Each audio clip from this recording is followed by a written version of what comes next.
Así es que por los próximos domingos vamos a estar predicando basado en el Evangelio de Juan. Si usted gusta acompañarme en esta historia, ahorita estoy prácticamente predicando en el pasaje de Primera de Juan, en el capítulo 1, pero desde el versículo 19 al 34. Basado en este pasaje estaré predicando en esta ocasión, lo cual anunciaba hace 2 domingos. Es una exposición o una predicación expositoria secuencial. Quiere decir que estamos tratando de indagar un poco más a fondo, de versículo en versículo, de forma secuencial, o sea, 19, 20, 21 y en adelante. Amén. Vamos a continuar entonces con el tema en el Evangelio de Juan, pero en esta ocasión el tema particular del testimonio de Juan el Bautista. El testimonio de Juan el Bautista, como aquel hombre que fue el último profeta del Antiguo Testamento, como aquel hombre que nació en una víspera milagrosa, porque su mamá ya era anciana cuando dio a luz a Juan el Bautista, ya había pasado el tiempo de tener hijos. Pero Dios continuamente hace milagros para romper el esquema de la mente humana. Dios hace cosas nuevas, Dios desafía la lógica, la naturaleza y lo que conocemos. La vida y la historia de Juan el Bautista no es la excepción. Y vamos a hablar de cómo él se enfoca en ese designio dado por Dios para preparar y anunciar lo que vendría siendo el corazón del Evangelio, el corazón de aquella palabra que eventualmente cambiaría la historia humana y también el corazón de aquellos que han creído en esta palabra. Amén. Juan el Bautista lo vemos en el Evangelio de Juan a vista de este testimonio del profeta que se levanta en medio del Negev de Judá, o sea, en medio del desierto, en medio del lugar donde, ¿qué se esperaba que saliera del desierto? Un hombre con barba larga, con pelo largo, un hombre con vestido de pelo o de piel de camello, cinturón, comiendo langostas y miel. ¿Cómo veríamos al mensajero de Dios en nuestros tiempos?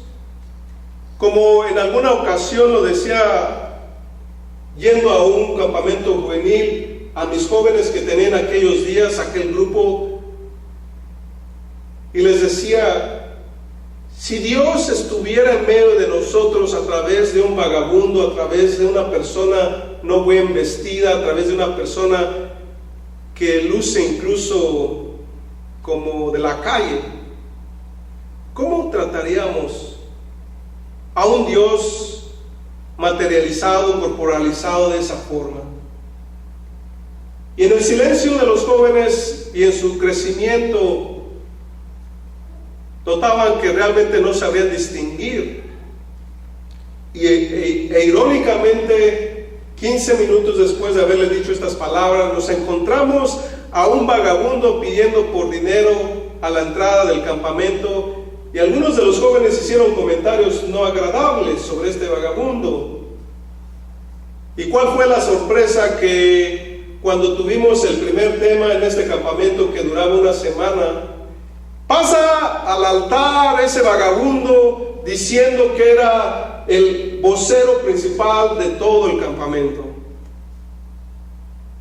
Y ninguno de mis jóvenes lo reconoció, porque lo vieron y lo juzgaron de acuerdo a su apariencia.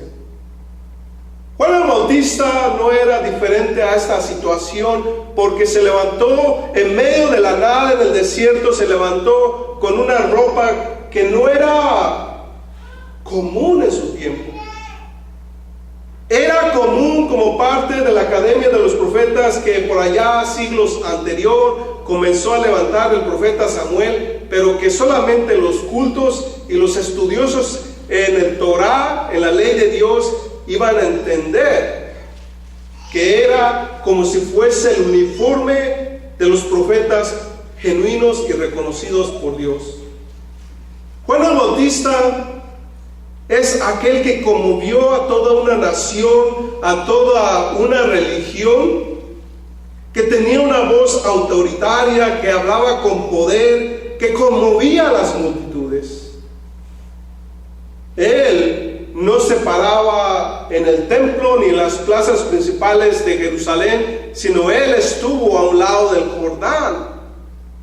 Eso quiere decir que aquellos que quisieran ir a escuchar lo que traía este profeta tenían que caminar. Fíjense la ironía en nuestros tiempos, que las iglesias están a 10, 15 minutos, 1 hora, y en carro, y aún así nos cuesta a veces trabajo presentarnos a la casa de Dios. Ahora imagínense las personas que tenían que caminar horas y horas y horas, a veces en algunas ocasiones días, para ir donde estaba la palabra. Entonces este Juan se presenta en el río Jordán anunciando la víspera de un nuevo personaje. Él anunció principalmente el mensaje del arrepentimiento. Este mensaje era un mensaje que estaba preparando los caminos para aquel Mesías que ya venía. Juan el Bautista no era alguien pequeño. Se menciona por lo menos 89 veces en el Nuevo Testamento. Tuvo la tarea difícil de preparar a una nación que estaba como los caballos que les ponen esas laderas. Veían solamente en una dirección y su tarea era romper con esa forma religiosa de pensar. Preparar el corazón endurecido de una nación no era una tarea sencilla. Y con todo y eso, aquellos que creyeron, ahora Juan el Bautista comienza a bautizar con el bautizo de agua de arrepentimiento. Juan el Bautista dice las palabras de Jesús: entre los que nacen de mujer no se ha levantado otro mayor que Juan el Bautista. Mateo 11:11. El Señor mismo declara de él también que él era una antorcha que ardía y alumbraba. Juan 5:35. Por lo tanto, fue el último profeta del Antiguo Testamento porque él estaba haciendo una transición hacia un nuevo y mejor pacto, el pacto de Cristo Jesús. Él preparó el corazón de una nación entenebrecida. Así como en nuestros días, los mensajeros, los siervos y siervas de Dios están preparando los corazones de una ciudad que no saben distinguir entre el bien y el mal. Los corazones de un mundo que a lo malo le llaman bueno. A un mundo donde la expresión dice: es mi derecho y por lo tanto puedo hacer y deshacer. Prepárense, gritaba Juan el Bautista, despejen el camino, ya viene un rey que es el Señor. El testimonio de Juan el Bautista es aquel que estaba ya preparando los espacios inhóspitos de los corazones endurecidos por los siglos de religión desviada en el camino de Dios. Dice que su mensaje era tan poderoso que una delegación de representantes de los judíos, o sea, levitas y fariseos o sacerdotes, fueron enviados desde Jerusalén, que era la capital de Palestina, hasta el río Jordán. Fueron enviados como una delegación que representaba el Sanedrín, o sea, al concilio, a los que mandaban en la religión judaica. Y fueron enviados con la misión de preguntarle: ¿tú quién eres? Le preguntaban a Juan el Bautista: ¿tú quién eres. ¿Eres Elías? ¿Eres tú el profeta que se menciona en el libro de Éxodos, Números y Deuteronomio? ¿Qué dices de ti mismo? Versículo 22. A la luz de estas preguntas, Juan el Bautista responde desde tres perspectivas diferentes. Dice: yo no soy el Cristo, porque el aludir a aquel profeta que había sido anunciado milenios atrás es asumir que era el Mesías, por lo cual él dijo claramente: yo no soy el Cristo. Deliberadamente fue enigmático con sus palabras.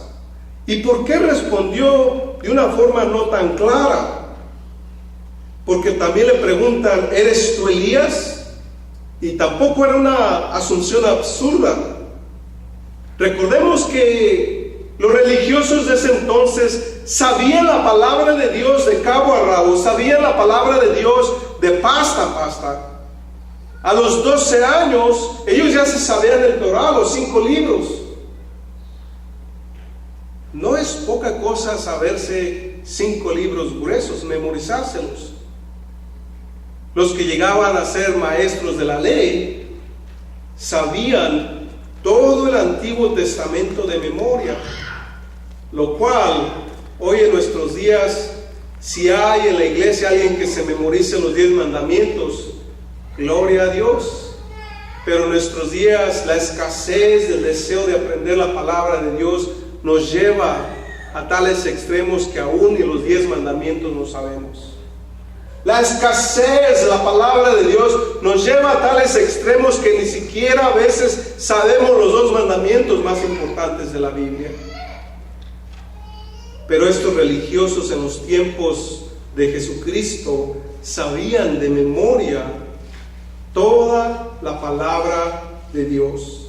Ellos identificaron que en el libro de Malaquías 4:5 dice que vendría el profeta Elías antes que venga el día de Jehová grande y terrible. Ellos sabían que antes de que viniera el Mesías, el profeta Elías sería enviado. Hasta nuestros días causa todavía controversia este dicho, porque nos hacemos la pregunta: ¿cómo podría ser Juan Elías cuando Cristo dice claramente en otro lugar que él era? O sea, Juan el Bautista negó ser Elías, y por otro lado Jesús afirma que él era el esperado Elías. ¿Cómo podemos conciliar estos argumentos? Una de las alternativas es que, así como lo declaró la palabra de él venía en espíritu y en poder de Elías, no literalmente o no corporalmente, porque en la primera venida de Cristo él preparó los caminos para el Cristo, mas en la segunda venida se habla que él incluso se dialoga, se argumenta, se afirma en otros libros y en los libros tradicionales antiguos que Elías será uno de los 2 testigos para preparar la segunda venida del Cristo. Recordemos que Elías junto con Enoc fueron los 2 hombres que no han conocido la muerte natural, y Elías vuelve a aparecer en la transfiguración de Jesucristo. Elías, uno de los grandes profetas reconocido en toda la Biblia. Pero ahora vemos a Juan el Bautista operar en el espíritu y poder de Elías. O sea que tenía la autoridad de predicar. En nuestros días nosotros podemos hablar de Cristo, y la gente o el mundo no sabe distinguir entre aquellos que tienen autoridad y no la tienen. porque aún la palabra de Dios dice que hay quienes en el nombre de Jesús echan fuera demonios. Pero una persona con autoridad es una persona que está respaldado por Dios y que no solamente proclama el evangelio de Dios, sino que tiene todo el poder y la autoridad de aquel que es nuestro creador. Aquel que tiene la autoridad y el avalo de Dios es aquel que habla no solamente con palabras, pero con su vida, con su testimonio. Aquel que en los diferentes casos Dios le dará el favor y la gracia sobre sus adversarios. Así es la autoridad de Juan el Bautista cuando se le dice que él viene con el poder y prácticamente con el espíritu de aquel profeta que venció a los grandes en los tiempos en que la palabra se escaseaba en Israel. Juan el Bautista iba delante del Mesías para cumplir toda palabra y justicia, para cumplir con las profecías mesiánicas. Él dio una respuesta acorde a aquellos inquisidores que no eran sinceros, o sea, los maestros de la ley. Recordemos que los maestros de la ley no fueron sinceros. Cuando más adelante ellos se presentan cuestionando a Jesucristo diferentes cosas, a ellos no les interesaba la respuesta. Ellos simplemente querían atrapar a Jesucristo en una contradicción, en una mentira, en algo para culparle.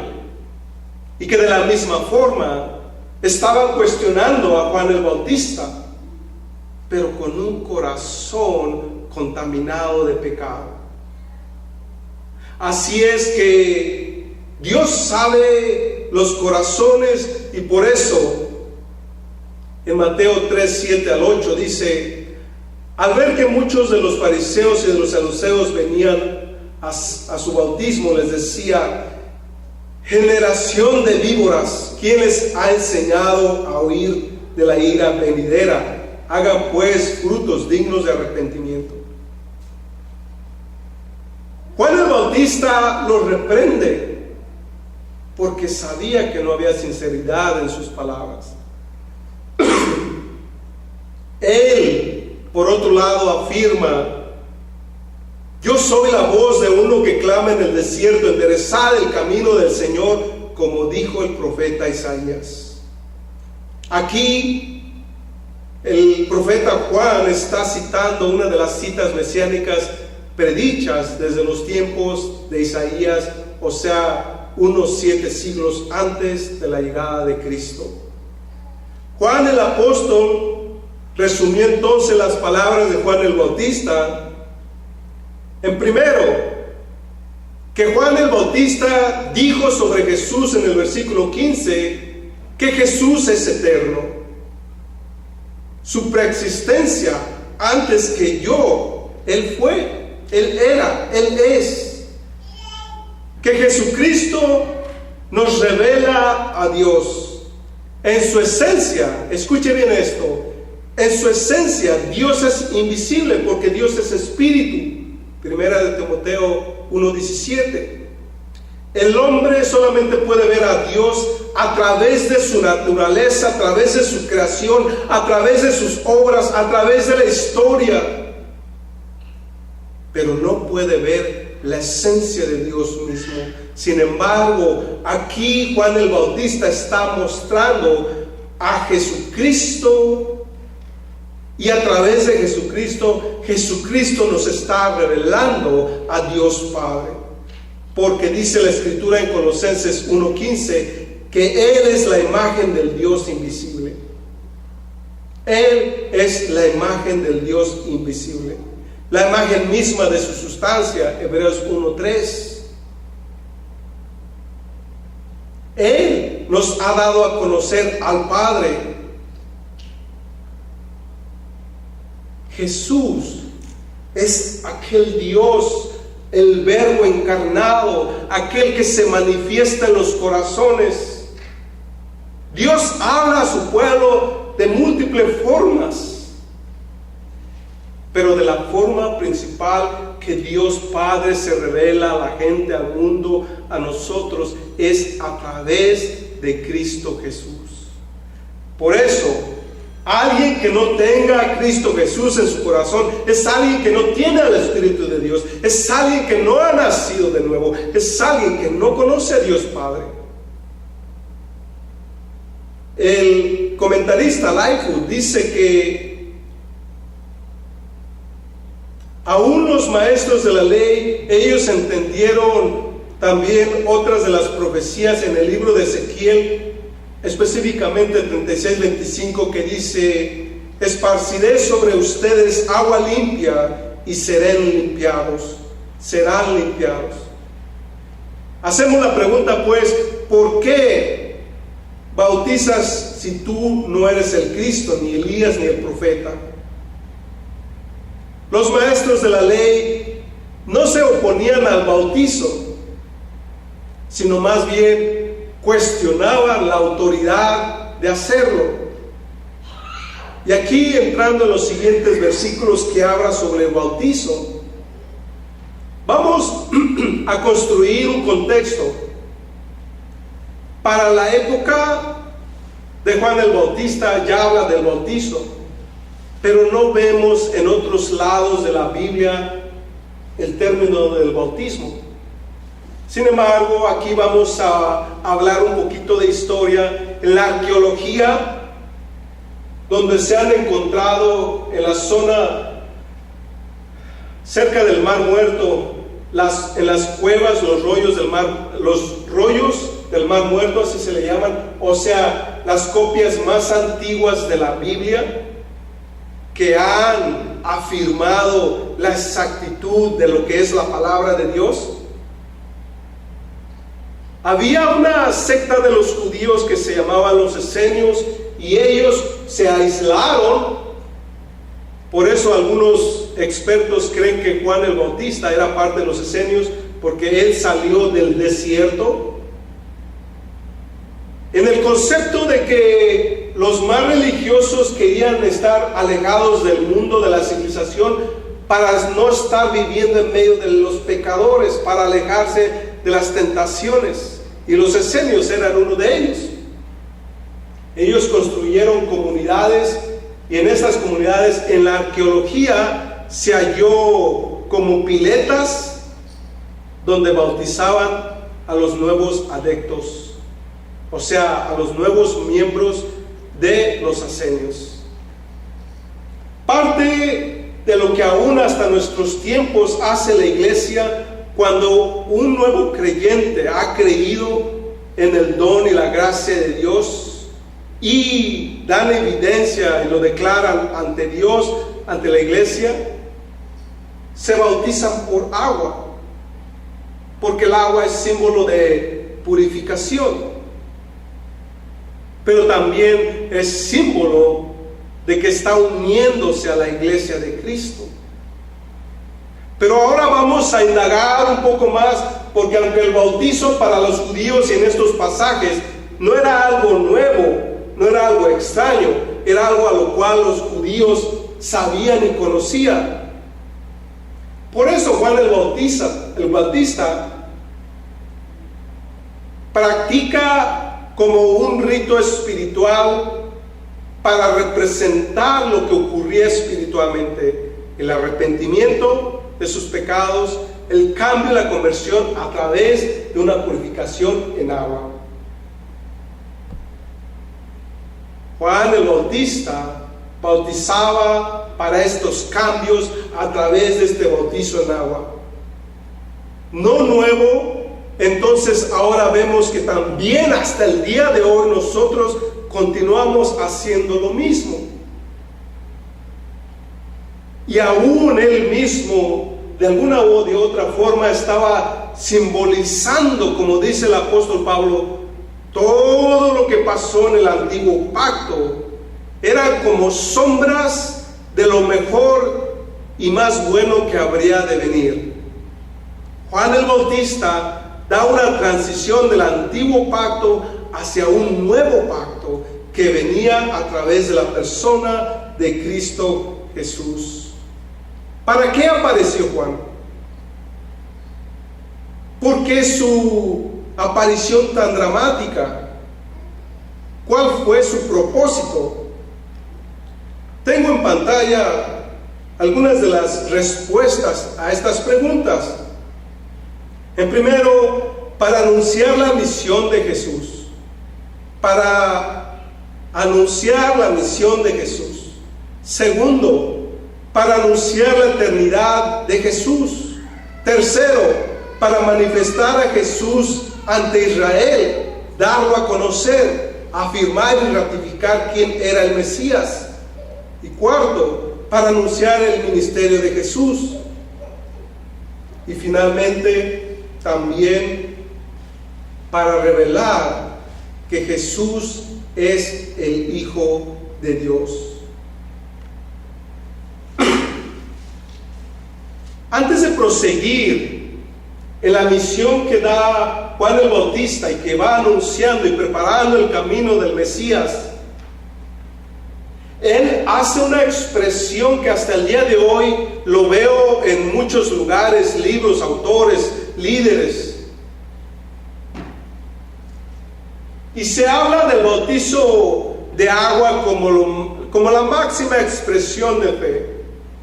E incluso hay algunas denominaciones cristianas que dicen que cuando un cristiano o un nuevo converso se bautiza, entonces con el bautizo viene la salvación.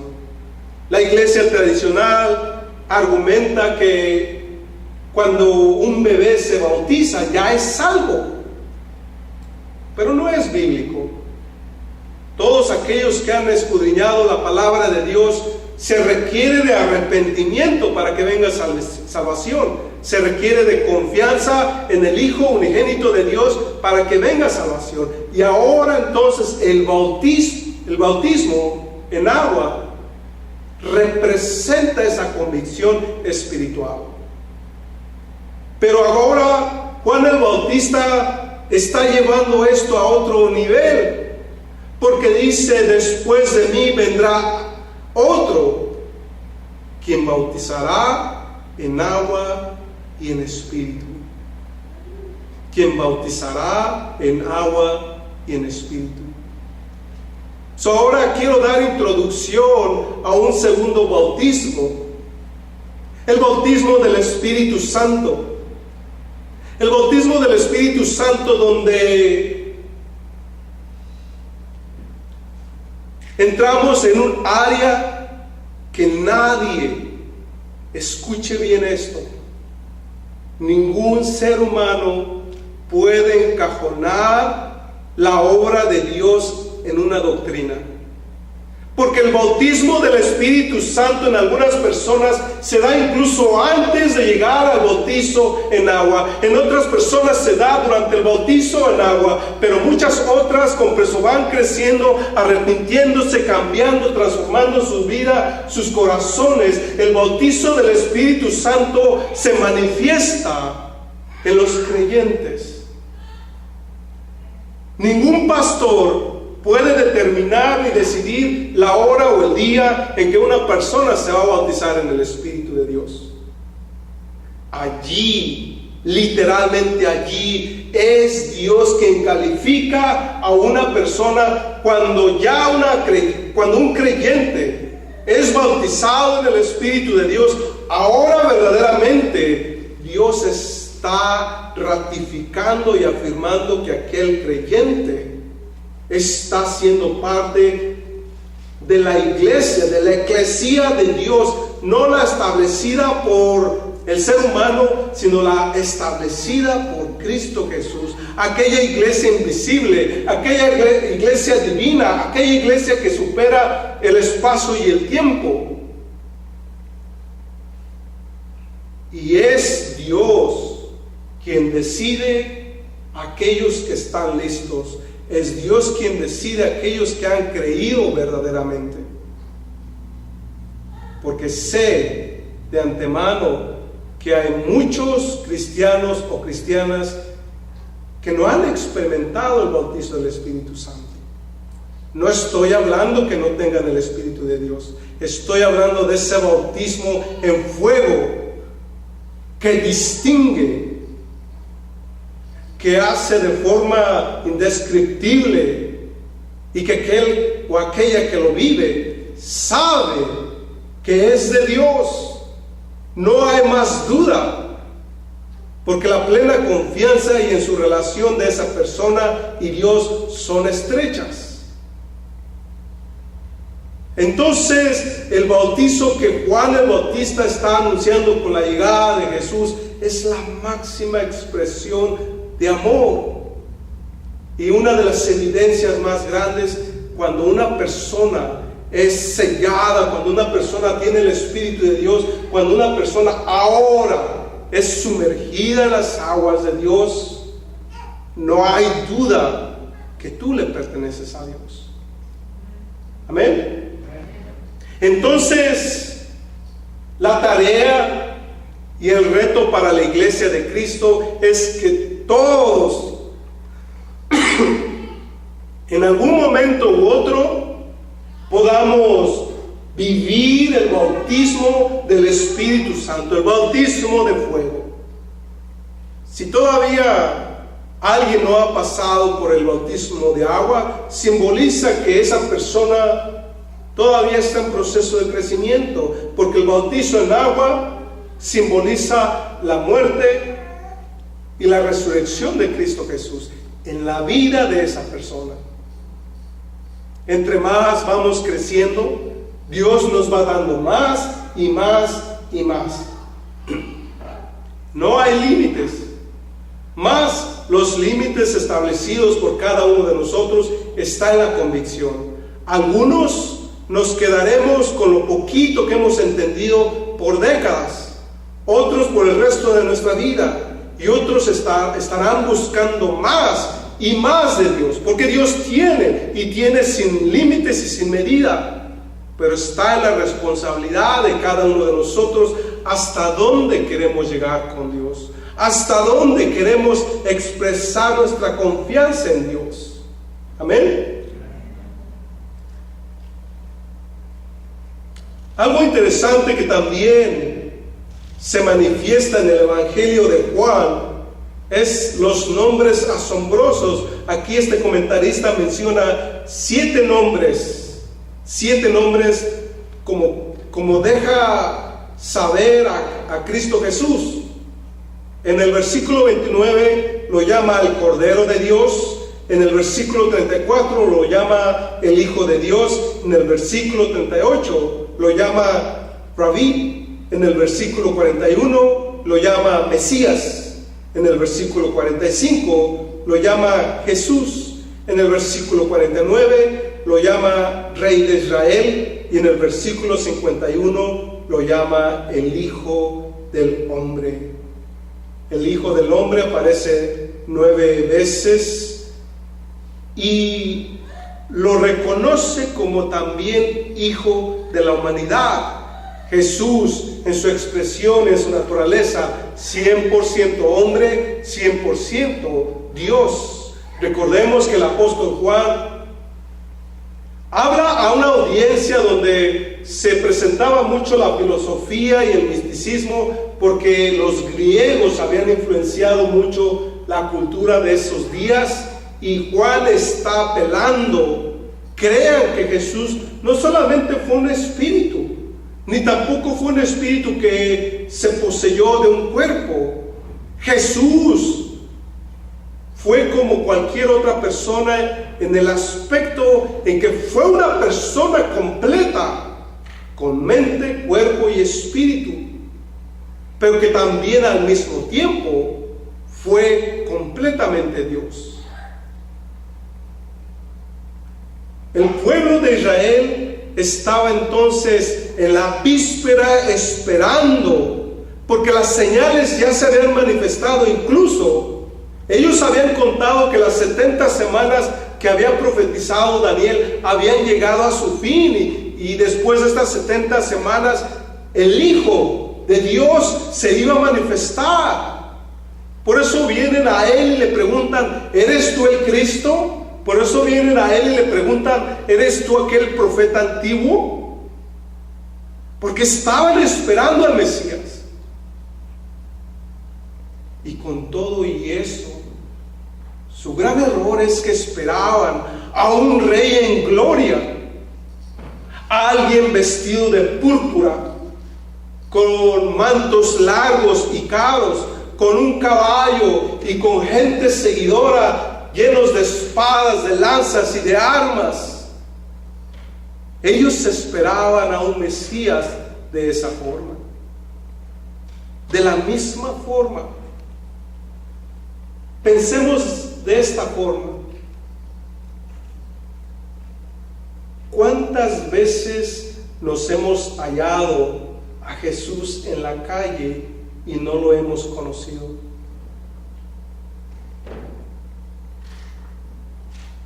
Él no estará en el gabinete de la presidencia del país, tampoco será uno de los presidentes. No es Jesús entre los grandes que mueven la economía global. No está manejando el stock market. Pero vuelvo a hacer la pregunta: ¿cuántas veces nos hemos hallado en la calle a Jesús y le hemos ignorado? ¿Podrías tú creer que Jesús está en la cárcel? ¿Podrías tú creer que Jesús está en la cama en los hospitales? ¿Podrías tú creer que es Jesús aquella anciana que está pidiendo por una moneda que sus muchos hijos le han olvidado?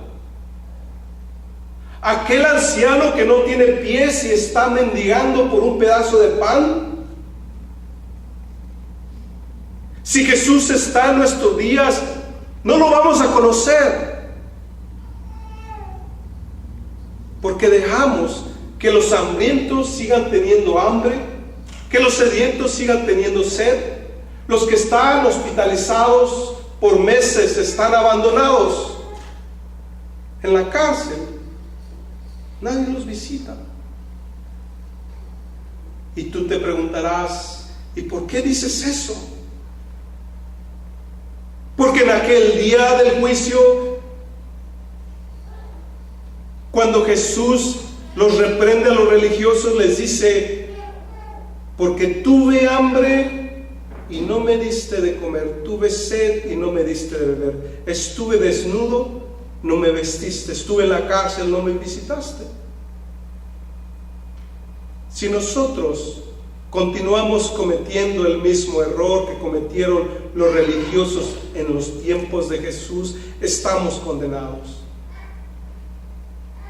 Porque Jesús se manifiesta en el rostro de la necesidad, en el rostro de los pobres, de los indigentes, de los extranjeros, de las viudas, de los huérfanos, de aquellos que están sufriendo necesidad.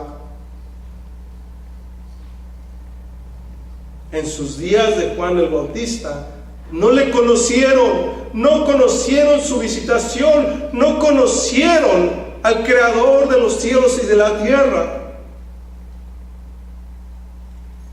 Pero Jesús, Él ha declarado que continuamente está en medio de nosotros. Cuando nosotros ignoramos la bondad de Dios en los demás, estamos también ignorando al Hijo de Dios. ¿Conocemos entonces a Jesucristo? ¿O queremos ver a un religioso en el altar con prendas largas, con un cetro de oro? ¿Queremos adorar a alguien que tenga poder? ¿O queremos ver realmente cómo es Jesús manifestándose en todo aquel que fue creado a su imagen y semejanza, a los pobres de la tierra? Él es Jesús. ¿Quieres entender los misterios del Evangelio? Él es Jesús. ¿Quieres hacer la buena voluntad de Dios? Él es Jesús. ¿Quieres servirle a Dios? Sírvele a los pobres de la tierra. Amén. El Cordero de Dios que fue entonces proclamado en este pasaje, este es el Cordero que se le fue dado. ¿Por qué este título? Porque es el símbolo de la obra de Cristo en la cruz. Estos son los símbolos que fueron utilizados por cientos de años. Todo lo que se hizo en el Antiguo Testamento tenía una dirección y estaban preparando los corazones para aquel día venidero, para aquel gran evento. Y cuando este evento tomó lugar, la gente no lo entendió.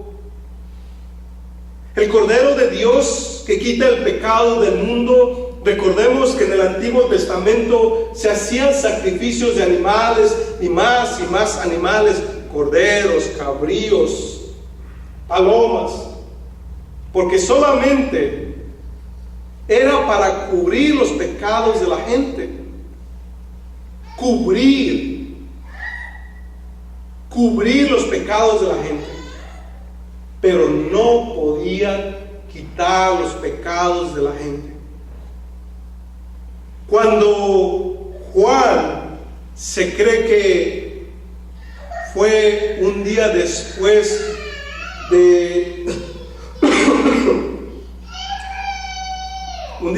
del bautizo y justo después de los 40 días de la tentación y la prueba de Cristo en el desierto, que se acerca Jesús a Juan. Juan conocía perfectamente a la persona de Jesús, porque entendamos, Juan era primo hermano de Jesús y habían nacido apenas 6 meses antes que Jesús. Eran de la misma edad, habían jugado como niños juntos, se conocían juntos. Pero aún ese mismo primo hermano que lo conoció toda la vida, dijo cuando lo vio venir: no le conocía, mas aquel que me envió me dijo: en aquel en que repose el Espíritu Santo, Él es el Cordero de Dios que quita el pecado del mundo. Las señales, la evidencia que Dios nos da de identificar al verdadero, al Mesías, aquel que llevaría la obra redentora sobre sus hombros y que fueron representados por milenios a través de los muchos sacrificios. Por eso a Jesús se le llama el Cordero, porque fue el sacrificio perfecto.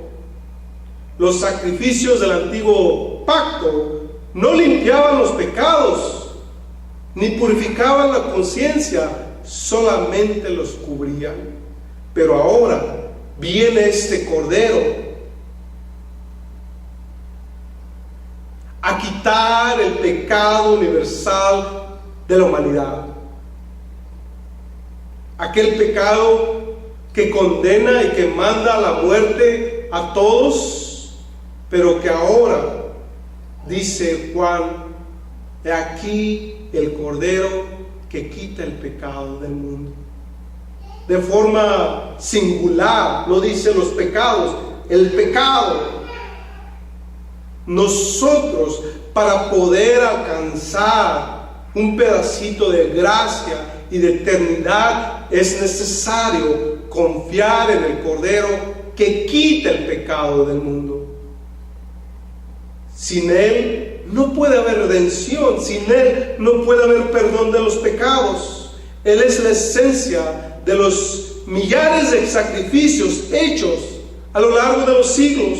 Jesús es aquel Cordero, aquel sacrificio sin mancha, sin contaminación, aquel que se hizo hombre, se hizo carne, aquel que fue llevado por el Espíritu de Dios a ser probado. Dice en el libro de Filipenses que para ser probado tuvo que despojarse de su divinidad. Quiere decir que no como Dios, pero como hombre fue tentado. Por 40 días sin comer y sin beber, y en lo más débil de su debilidad venció al pecado, venció la tentación, venció a Satanás. Por eso Él es digno de romper los sellos del libro de la vida. Él es digno de la adoración de toda su creación. Él, su nombre Jesús. Amén. Él representa el cordero de la ofrenda diaria. Él representa el holocausto sin defecto y la ofrenda de paz.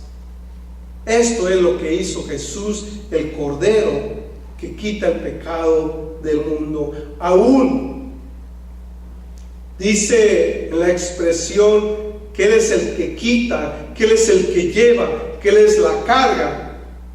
¿Sabían que en la ley de Moisés hay un mandamiento, hay una fiesta donde cada año tomaban a un cabrío y el sumo sacerdote una vez al año ponía las manos sobre el cabrío, oraba y todos los pecados del pueblo eran cargados y llevados por ese cabrío, y ese cabrío lo enviaban al desierto?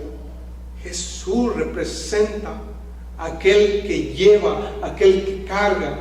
En el libro de Isaías dice que en la cruz fueron clavados nuestros pecados, nuestras transgresiones, nuestras cargas. Nosotros lo predicamos, lo enseñamos de muchas formas, porque todavía hay cristianos y cristianas que todavía sienten la culpabilidad de pecados, que todavía no han podido superar traumas. Es sencillo de decir, entrégaselo a Dios. Bueno, entendemos cuando hemos escudriñado la palabra de Dios, pero a veces en términos prácticos no es fácil de vencer los traumas de la vida. No es fácil entregar ciertos pecados. Pero aquí nos está diciendo que el Cordero de Dios puede quitar cualquier carga, cualquier pecado, que tiene el poder, el potencial de limpiarnos completamente. Si nosotros entendemos esto, podremos desarraigar las raíces podridas que corrompen el alma. ¿Por qué eres enojón? ¿Por qué eres explosivo? ¿Por qué no controlas tu carácter? ¿Por qué sufres de ciertas adicciones? ¿Por qué tienes ciertos problemas psicológicos? ¿Por qué tus emociones están inestables? ¿Por qué hay cosas o experiencias que viviste en tu niñez y aún sigues sufriendo en tu corazón? Porque todavía es necesario entender con nuestro corazón que el día que se las entreguemos de todo corazón a Dios, Él se las lleva y no vuelve más a acordarse de ellas. Pero para esto necesitamos creerle a Dios. Sabemos y sé que todos aquí creemos en Dios. Pero una cosa es creer en Dios y otra cosa muy distinta es creerle a Dios. El día que le creamos a Dios, ese día podemos experimentar la paz que sobrepasa todo entendimiento. La paz de Cristo. Amén. Pedro expresa la obra de Cristo de la siguiente forma: que Él llevó nuestros pecados en su cuerpo sobre el madero para que nosotros, estando muertos a los pecados, vivamos a la justicia, por cuya herida fuiste sanado. 1 de Pedro 2:24. Cristo es este Cordero que lleva el pecado del mundo, que limpia nuestra conciencia, que hace de nosotros una nueva persona. Y aún tiene muchas cosas, promesas y bendiciones para darnos a cada uno de nosotros, pero esto yace en la convicción de nosotros. Dios va a llegar en nuestras vidas hasta donde nosotros le permitamos. ¿Quieres ser un religioso? Vivirás en una religión. ¿Quieres conocer a Dios solamente los domingos? Conocerás a Dios solamente los domingos. Pero aquellos que decidan conocer a Dios más allá de los límites de la religión, Dios es un Dios personal, un Dios que da y da en abundancia, un Dios que a través de sus muchos siervos ha dado testimonio, que reparte dones, que da de su gracia, que da de su espíritu, y que hay mucho por recibir